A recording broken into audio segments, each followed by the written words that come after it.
ou, par exemple, si vous partez 6 mois en mission à l'étranger.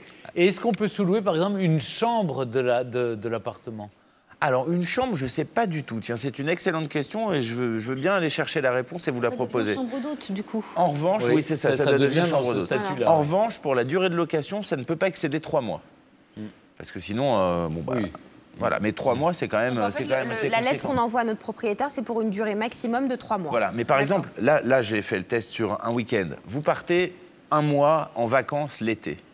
Oui. Vous sous-louez votre appartement pour le prix du loyer, ça vous fait quand même toujours ça que vous pouvez investir dans vos vacances. Parce que vous partez un mois de vacances, c'est 1 mois de loyer pour un appartement inoccupé. C'est dommage. Et en plus, ça vous fait quelqu'un qui vit chez vous, qui vous surveille votre appartement, ça vous met à l'abri des cambriolages. On peut lui faire un petit prix si on a un chat. Et on fait confiance aux gens il n'y a pas de problème, je ne sais pas, parce que vous laissez tout quand même. Vous lui donnez vos clés, Oui, mais alors il y a un contrat de location qui est établi entre les 2 parties, donc qui vous lie avec des informations qui sont nécessaires. Le site internet par lequel vous Il est garant. Passez. Est-ce que le site internet est garant ou il renonce à toute responsabilité? Non, non, au contraire. Il y a une assurance qui est comprise, qui vous couvre, ça, je vais vous dire précisément. Oui, parce qu'il y a des risques aussi dans un appartement. Bien sûr. Il y a évidemment la responsabilité civile, mais la casse, le bris de glace... Alors, la casse, les dommages sont assurés à hauteur de 2 500 €, moyennant une franchise de 75 €, et jusqu'à concurrence d'1,5 million d'euros en cas d'incendie.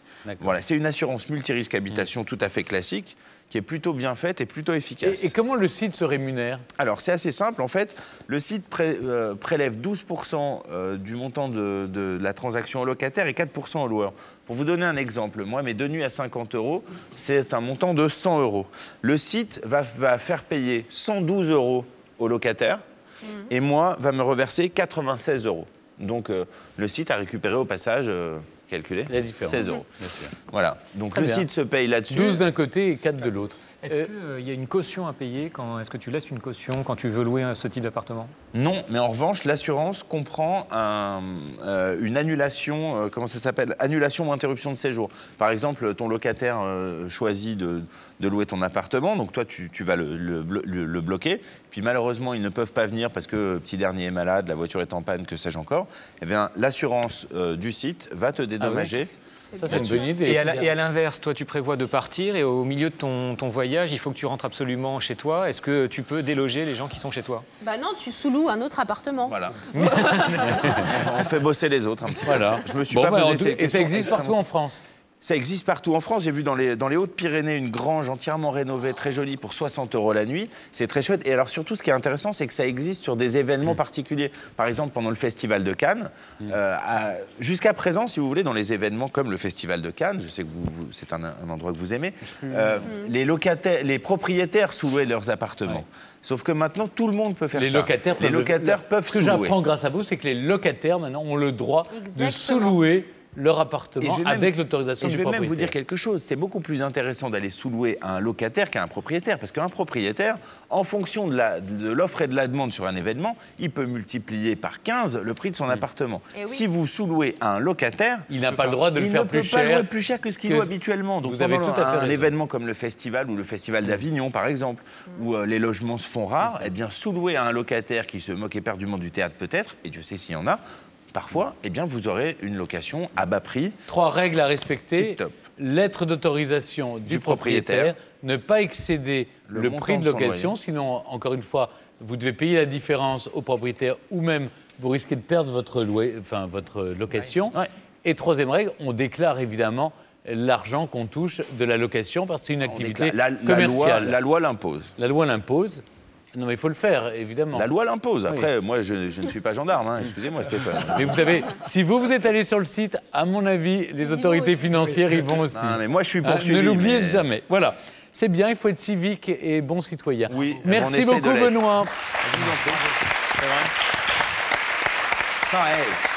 Il est bon, mon bon plan, quand même. Ouais, il est pas mal, votre bon plan. Pour une fois, on sent que vous l'avez travaillé. Pour une fois, ça suffit. Hein. Vous avez un problème, eh bien, lui, il a la solution. C'est vrai, il a l'air d'être à l'aise en toutes circonstances. Il vous fait partager ses trucs et ses astuces. On retrouve le très distingué Maurizio. Alors, à moins d'être Benoît et d'avoir un bagou exceptionnel, vous êtes certainement retrouvé en difficulté dans un dîner ou une soirée parce que vous n'avez pas le sens de la propos, de la formule, vous ne savez pas vous imposer ni capter l'attention des autres convives. Pour ça, eh bien, Maurizio, je crois que vous avez quelques astuces. Mais oui, mais là, Stéphane, je pense que vous excellez dans la matière aussi. Parce que vous avez animé, apporté de nouvelles conversations. Si, quand même, Stéphane. Non. Bien Tout sûr, mais ce n'est pas une lui, question on de vient culture, vers lui Stéphane. Ce n'est pas uniquement une question de culture. C'est aussi une question d'à-propos et d'assurance. Et même si vous êtes en tout terrain, il y a quand même des techniques pour apprendre à prendre la parole en public et avec les collègues et dans un dîner. Et je vais vous montrer quelques astuces. Venez avec moi. Bien sûr, Jeanne et Cédric, je vais vous montrer. Venez.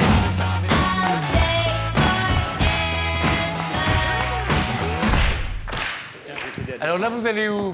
Là, on va aller à la machine à café. La machine à café. Eh ben oui, c'est les 5 minutes quand on arrive à la société et qu'on allume l'ordinateur. Le matin au travail. Bah oui, là, on travaille, bien évidemment. Cédric, ça t'arrive rarement. Jamais. Très bien.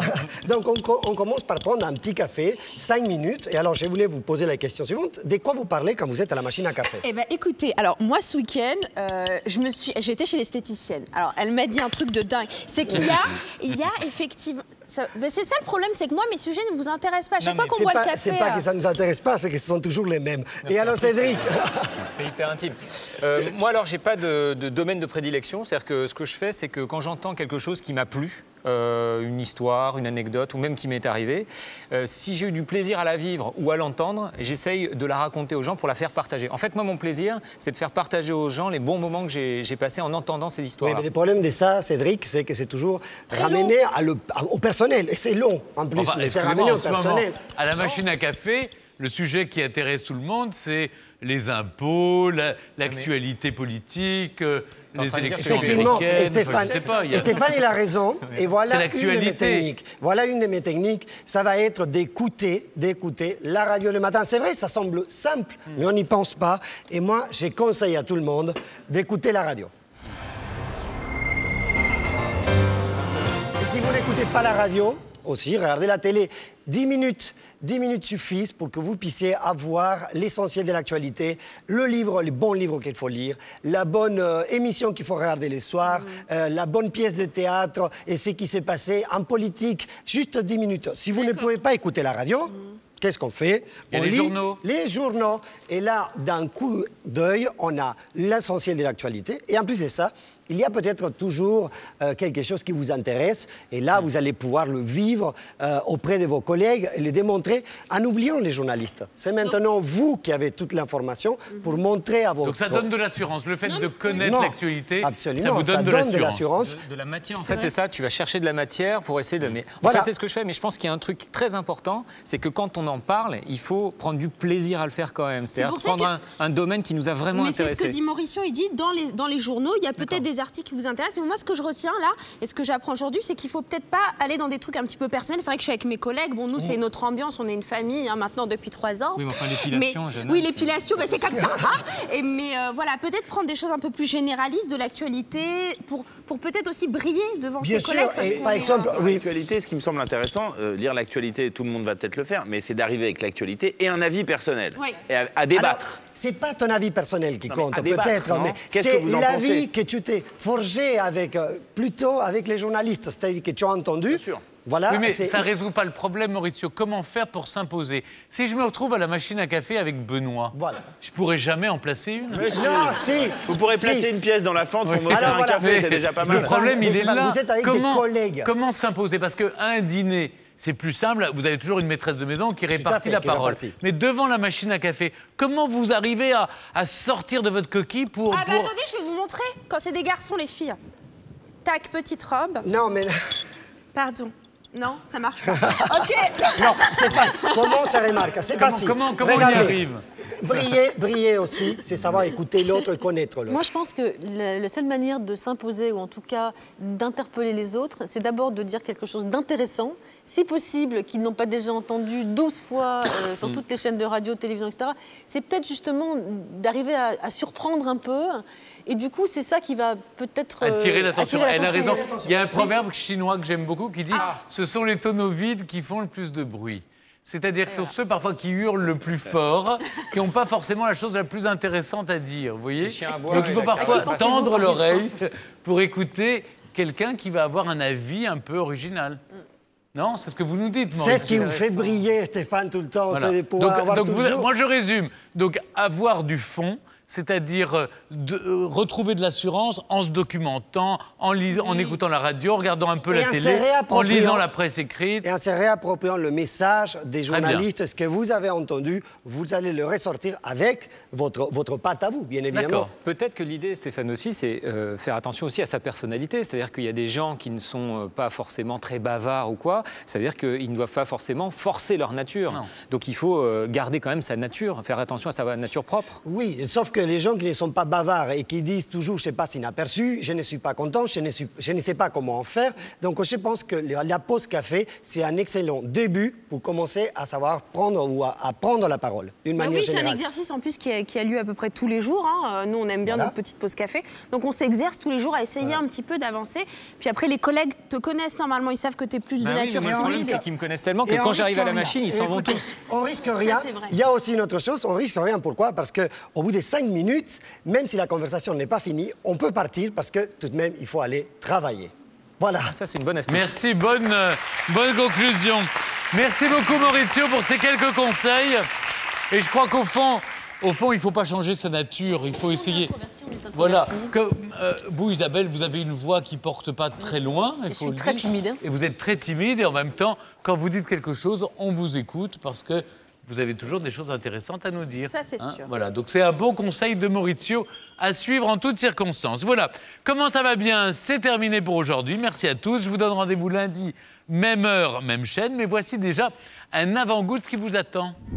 Vous jouez au théâtre ce soir? Oui. Eh ben d'accord. Là, passer la tête Vous avez une assurance? Voilà, un petit peu. C'est Charlie. Et là, vous avez vu?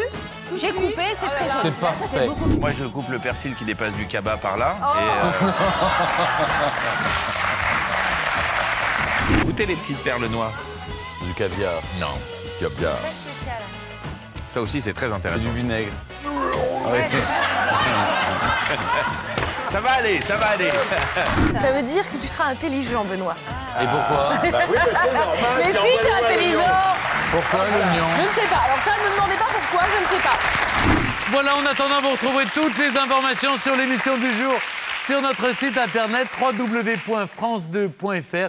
Je vous souhaite à toutes et à tous un excellent week-end. Je vous laisse en compagnie de Nathalie Fellono, le jour où tout a basculé. Merci de votre fidélité et rendez-vous lundi.